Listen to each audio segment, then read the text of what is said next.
اے ابن آدم، اگر تو زمین کے لگ بھگ گناہ لے کر میرے پاس آئے اور اس حال میں مجھے ملے کہ میرے ساتھ شرک نہ کیا ہو، تو میں تجھے ان گناہوں کے مطابق بخشش عطا کروں گا۔ یہ صحیح بخاری کی 3147 نمبر روایت ہے۔ تو اللہ سبحانہ و تعالیٰ وہ ہے جو بخشنے کے لیے تیار ہے، اپنا دامن رحمت وا کیے ہوئے ہے۔ کیا آپ جانتے ہیں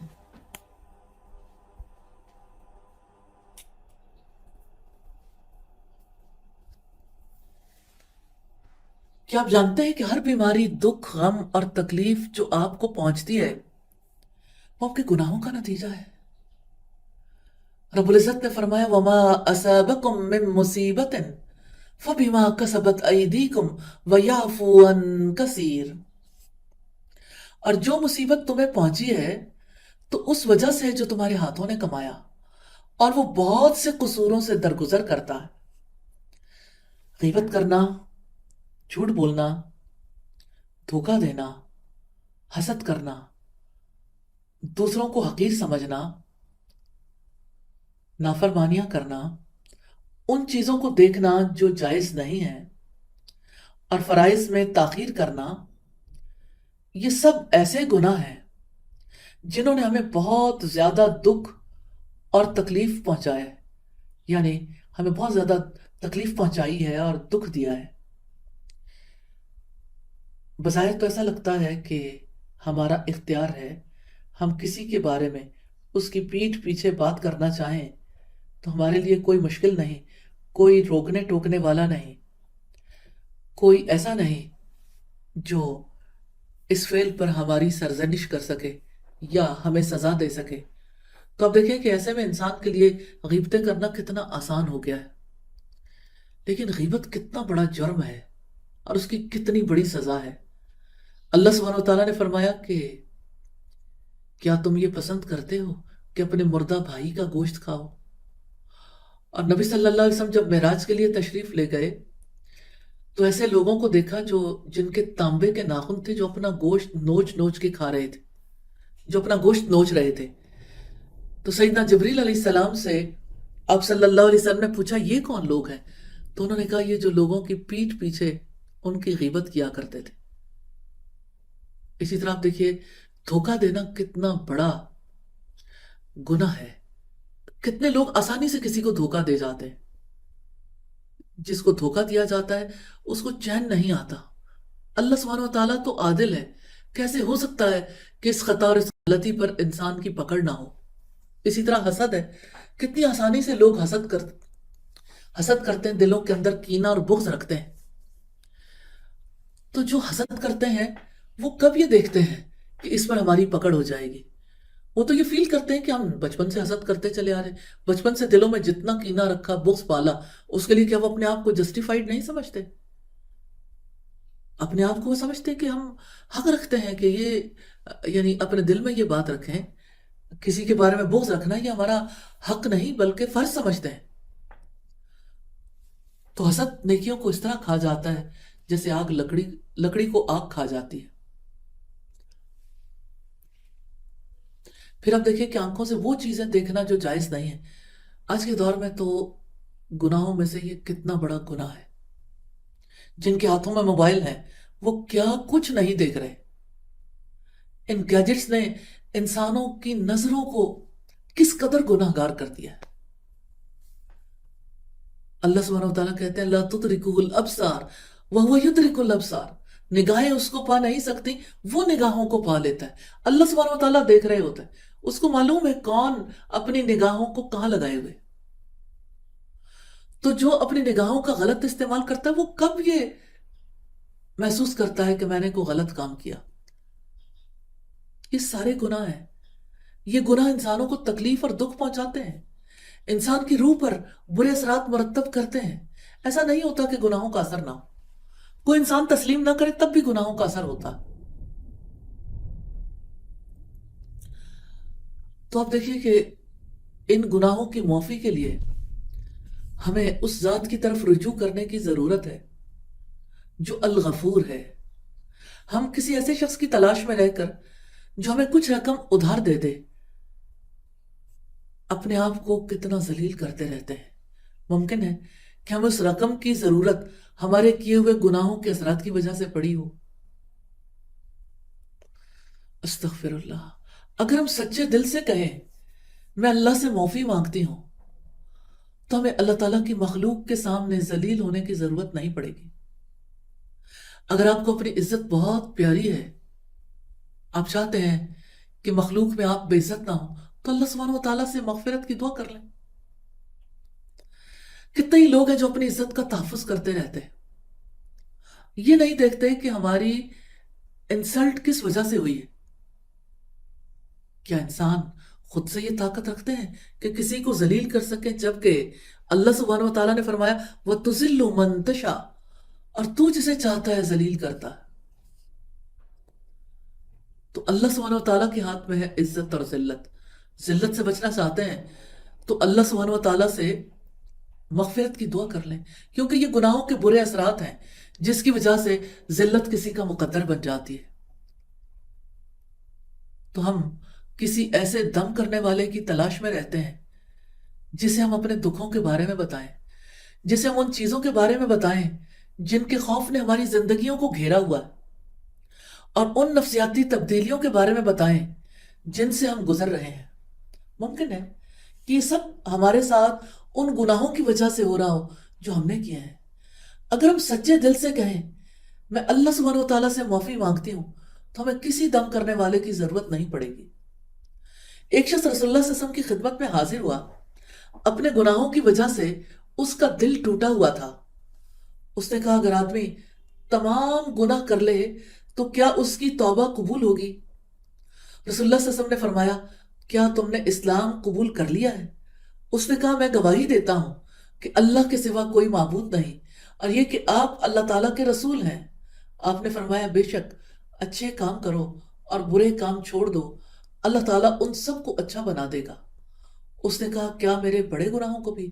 آپ نے فرمایا سب کو۔ اللہ اکبر، اللہ اکبر، اللہ اکبر۔ اللہ سبحانہ وتعالیٰ کیسا الغفور ہے، کیسا التواب ہے۔ آپ صلی اللہ علیہ وسلم نے حل کیا بتایا؟ اچھے کام کرو، برے چھوڑ دو، اللہ تعالیٰ ان سب کو اچھا بنا دے گا۔ اور سوال کرنے والے نے سوال کیا کیا میرے بڑے گناہوں کو بھی؟ آپ نے فرمایا سب کو۔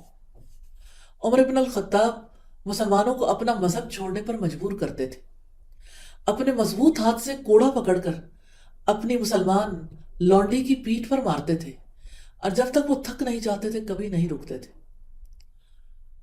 مسلمانوں کو یقین تھا کہ عمر کا گدھا اسلام قبول کر سکتا ہے، لیکن عمر اسلام سے دشمنی اور اس مذہب سے نفرت کی وجہ سے اسلام قبول نہیں کرے گا۔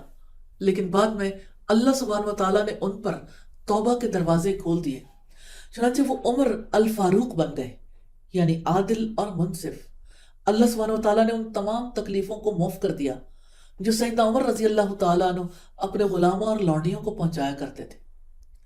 خالد بن ولید جنگ احد میں تیر اندازوں کے مورچوں پر چڑھ گئے اور سیدنا عبداللہ ابن جبیر رضی اللہ تعالیٰ عنہ اور ان کے ساتھیوں کو قتل کر دیا جو اس پہاڑ پر تھے۔ خالد بن ولید نے رسول اللہ صلی اللہ علیہ وسلم کی قیادت میں لڑنے والی اسلامی فوج کو شکست دی اور رسول اللہ صلی اللہ علیہ وسلم کو زخمی کر دیا۔ اس نے رسول اللہ کو اتنی تکلیف پہنچائی کہ نبی صلی اللہ علیہ وسلم نے فرمایا اللہ کا غضب ان لوگوں پر ہے جو اس کے رسول کو تکلیف دیتے ہیں۔ لیکن اللہ سبحانہ وتعالیٰ نے فرمایا لیس لک من الامر من شیء، آپ کے لیے اس کام میں کوئی حصہ نہیں ہے، یعنی فیصلے آپ کے اختیار میں نہیں ہیں۔ تو خالد بن ولید ان لوگوں میں شامل ہو گئے جنہوں نے توبہ کر لی، انہوں نے اسلام قبول کیا، تو اللہ سبحانہ وتعالیٰ نے ان کے گناہوں کو معاف کر دیا اور وہ سیف اللہ کی تلوار بن گئے۔ اللہ تعالیٰ نے ان کو وہ تمام خون معاف کر دیا جو انہوں نے بہایا، اور وہ تمام تکلیفیں معاف کر دی جو انہوں نے رسول اللہ صلی اللہ علیہ وسلم کو پہنچائی۔ تو الغفور یہ اللہ تعالیٰ کے خوبصورت ترین ناموں میں سے ایک ہے۔ عبادت گزاروں کو یاد دلاتا ہے کہ وہ اللہ تعالیٰ سے بخشش طلب کرتے رہیں اور توبہ کر کے اس کی طرف پلٹتے رہیں۔ اللہ سبحانہ وتعالیٰ الغفور ہے، وہ ان تمام لوگوں کو بخش دیتا ہے جو اس سے توبہ کرتے ہیں اور بخشش مانگتے ہیں۔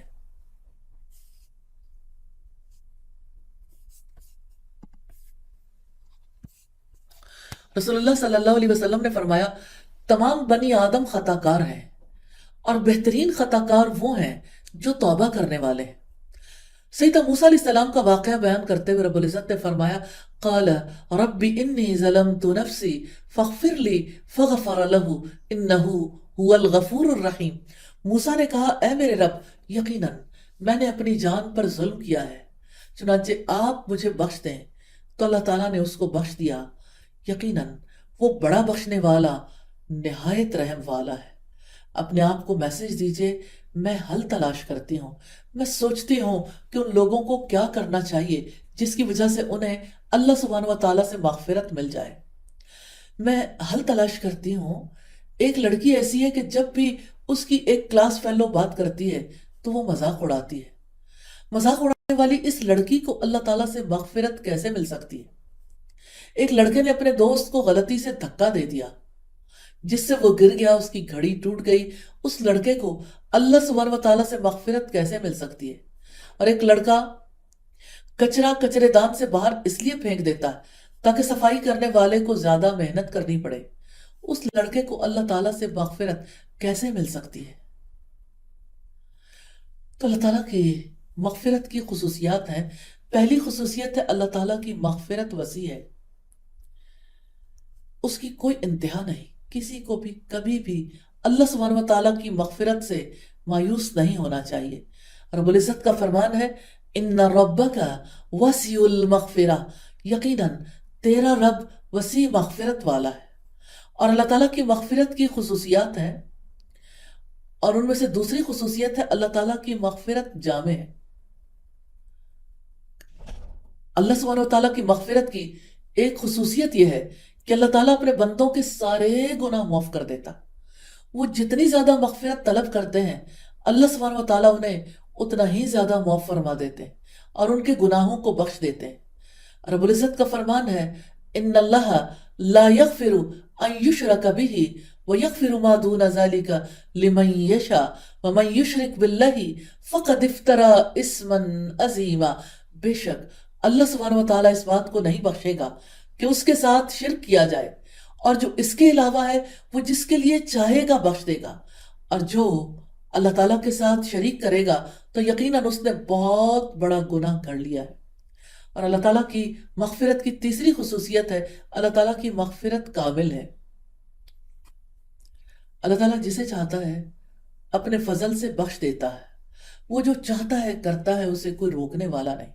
اور رب العزت کا فرمان ہے ان تعذبهم فإنهم عبادك وإن تغفر لهم فإنك أنت العزيز الحكيم۔ اگر تو ان کو سزا دے تو یقیناً وہ تیرے ہی بندے ہیں، اور اگر تو انہیں بخش دے تو یقیناً تو سب پر غالب کمال حکمت والا ہے۔ اپنے آپ کو میسج دیجیے گا میں تلاش کرتی ہوں، میں تفسیر قرطبی میں تلاش کروں گی کہ اس آیت کا اختتام یقیناً تو سب پر غالب کمال حکمت والا ہے، اس پر کرنے میں کیا حکمت ہے؟ جبکہ عام طور پر جن آیات میں اللہ سبحانہ و تعالیٰ کی مغفرت کا تذکرہ ہوتا ہے ان کے اختتام پر یقیناً تو نہایت بخشنے والا نہایت رحم والا آتا ہے۔ اور اپنے آپ کو میسج دیجیے گا میں تجزیہ کرتی ہوں اور جواب دیتی ہوں۔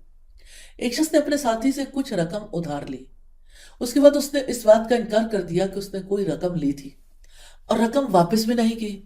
اس کے بعد اس نے قرض واپس کیے بغیر اللہ سبحانہ و تعالیٰ سے معافی مانگنا شروع کر دی۔ کیا اللہ تعالیٰ اسے قرض معاف کر دیں گے؟ میں تحقیق کرتی ہوں، خود کو میسج دیجیے گا اگر دنیا کے سارے مجرموں کو سزا دیے بغیر معاف کر دیا جائے تو اس کے کیا نقصانات ہوں گے؟ اپنے آپ کو میسج دیجیے گا میں تلاوت کرتی ہوں اور نتیجہ اخذ کرتی ہوں۔ رب العزت کا فرمان ہے نبئ عبادی انی انا الغفور الرحیم وان عذابی هو العذاب العلیم۔ آپ میرے بندوں کو بتا دیں بلا شبہ میں بے حد بخشنے والا نہایت رحم والا ہوں، اور یقیناً میرا عذاب وہ دردناک عذاب ہے۔ رب العزت نے اس فرمان میں سخت سزا سے پہلے اپنی مغفرت اور رحم کا تذکرہ فرمایا، اس کی بڑی اہمیت ہے۔ ہمارے رویے اور ہمارے اعمال کیسے ہیں؟ کچھ لوگ جان بوجھ کر گناہ کرتے ہیں اور پھر بہت جرت سے یہ کہتے ہیں کوئی بات نہیں، اللہ تعالیٰ غفور الرحیم ہے۔ اس میں کوئی شک نہیں کہ اللہ تعالیٰ غفور الرحیم ہے، لیکن انسان کے لیے یہ ضروری ہے کہ وہ اللہ تعالیٰ کی مغفرت اور رحمت کا مستحق بھی ہو۔ اگر انسان اللہ سبحانہ وتعالیٰ کی مغفرت اور رحمت پانا چاہتا ہے تو اس کے لیے لازم ہے کہ وہ اللہ تعالیٰ کی مغفرت پانے کے لیے بھرپور کوشش کرے اور اپنے رویوں کی اصلاح کر لے، اس سے پہلے کہ بہت دیر ہو جائے۔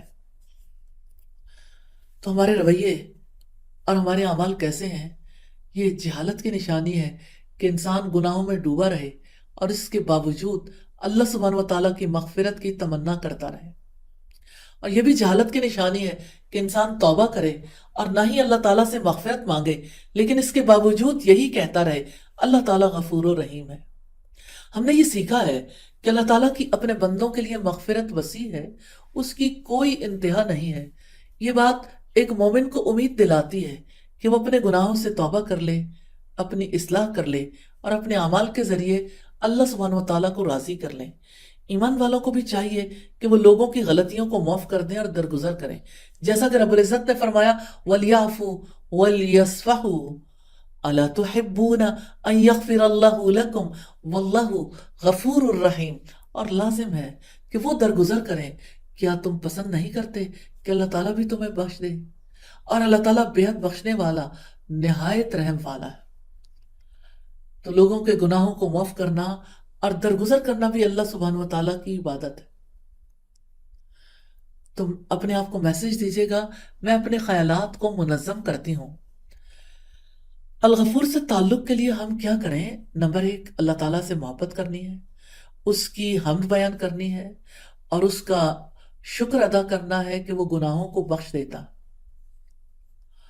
اور نمبر 2، اپنی استطاعت کے مطابق گناہوں سے بچنے کی کوشش کرنی ہے۔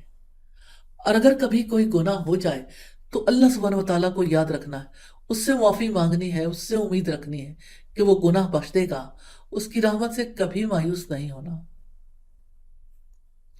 تیسرا کام یہ ہے کہ اللہ تعالیٰ سے مغفرت کی امید پر گناہوں پر جری نہیں ہونا۔ اور چوتھا یہ کہ اللہ تعالیٰ کے نام کے وسیلے سے اسی سے گناہوں کی مغفرت کی دعا کرنی ہے۔ یقیناً اس کے سوا گناہوں کو کوئی بخش نہیں سکتا۔ اور پانچواں، لوگوں کی خطاؤں کو معاف کرنا ہے اور برائی کا بدلہ بھلائی سے دینا۔ تو الغفور سے دعا کی سیدنا ابو بکر صدیق رضی اللہ تعالیٰ عنہ نے رسول اللہ سے کہا یا رسول اللہ، مجھے ایسی دعا سکھائیے جو میں اپنی نماز میں کیا کروں۔ آپ نے فرمایا یہ پڑھا کرو اللہم انی ظلمت نفسی ظلما کثیرا ولا یغفر الذنوب الا انت۔ یا اللہ، میں نے اپنی جان پر بہت ظلم کیا اور تیرے سوا گناہوں کو اور کوئی نہیں بخشتا۔ بلا شبہ تو بڑی مغفرت کرنے والا، بڑا رحم کرنے والا ہے۔ اپنے آپ کو میسج دیجیے گا میں اپنے تجربات میں اضافہ کرتی ہوں۔ میں اللہ تعالیٰ سے مغفرت طلب کرنے کی 3 مسنون دعائیں تلاش کروں گی اور یاد کروں گی۔ اور میرا نقش علمی ہے، میں اپنی روزمرہ زندگی میں اللہ تعالیٰ کے نام الغفور کو یاد رکھتی ہوں اور لوگوں کی غلطیوں کو معاف کرتی ہوں۔ اور میں اپنا جائزہ لیتی ہوں، اگر میں کوئی گناہ کروں تو کیا میں فوراً اللہ تعالیٰ کے خوف سے توبہ کرتی ہوں؟